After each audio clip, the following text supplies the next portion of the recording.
It's Alexander Iles. I'm also known as Sandy.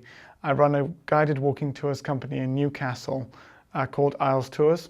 I'm 25 years old and I was diagnosed with autism at the age of 9. Autism is something that I am rather than something, if that makes sense. Often when people talk about autism, they make it sound like a disease.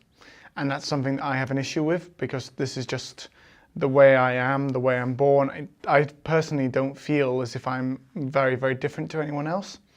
And if I am, then it's not in a negative way. In fact, I think autism is a massive strength in my life rather than a weakness.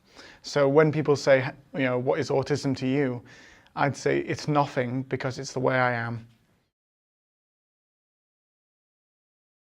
I think it affects me positively in many ways because the way I think is different, the way I take on information, the way I'm a lot more tuned into people's emotions and being aware of how other people feel because the way I feel is actually a massive benefit.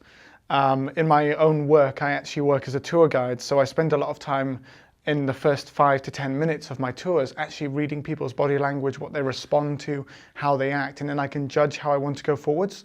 This also helps me in meetings, it helps me with other people's interaction, that sort of thing. And I really sort of think it is a massive positive and a benefit in many ways. When I was at school, one of the things I did have was I had a scribe during my exams.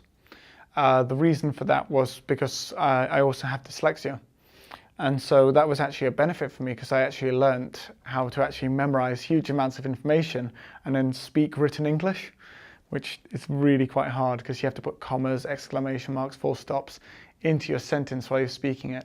So I think that was a form of support I got back then that's actually helped me now later on in my job and profession.